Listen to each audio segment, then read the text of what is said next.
அஸ்வினி நட்சத்திரக்காரர்களுக்கு வந்து பார்த்தீங்கன்னா, ஃபர்ஸ்ட்டு இந்த மாசத்துல ஒரு மன அழுத்தம் ஒண்ணு இருந்துகிட்டே இருக்கு. என்ன செய்யலாம்? எப்படி செய்யலாம்? செய்யலாமா? வேண்டாமா? அப்படின்னு ஒரு 3 கேள்வி உங்க மனசுல இப்போ ஓடிக்கிட்டு இருக்கு அப்புட்ன்னா, ஆல்ரெடி இது வந்து எப்பருந்து ஓடுதுன்னா, எனக்கு தெரிஞ்சு 9 மாசமா ஓடுது.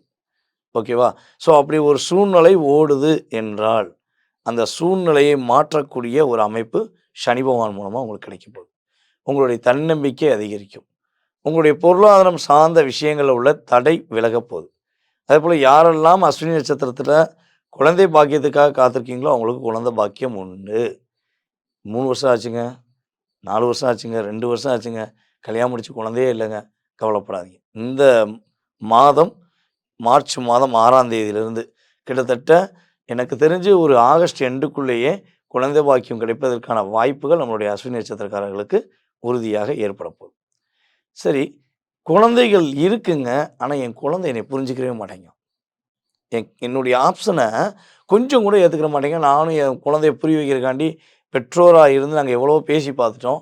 ஆனா, எங்க குழந்தைகள் எங்களுக்கு அகைனாகவே இருக்காங்க. அப்புட்ன்னு நீங்க வருத்தப்பட்டீங்கன்னா, இந்த மார்ச் மாதம் 6ஆம் தேதி முதல் உறுதியாக உங்க குழந்தைகள் உங்களுடைய பேச்சை அன்புடன் கேட்பாங்க.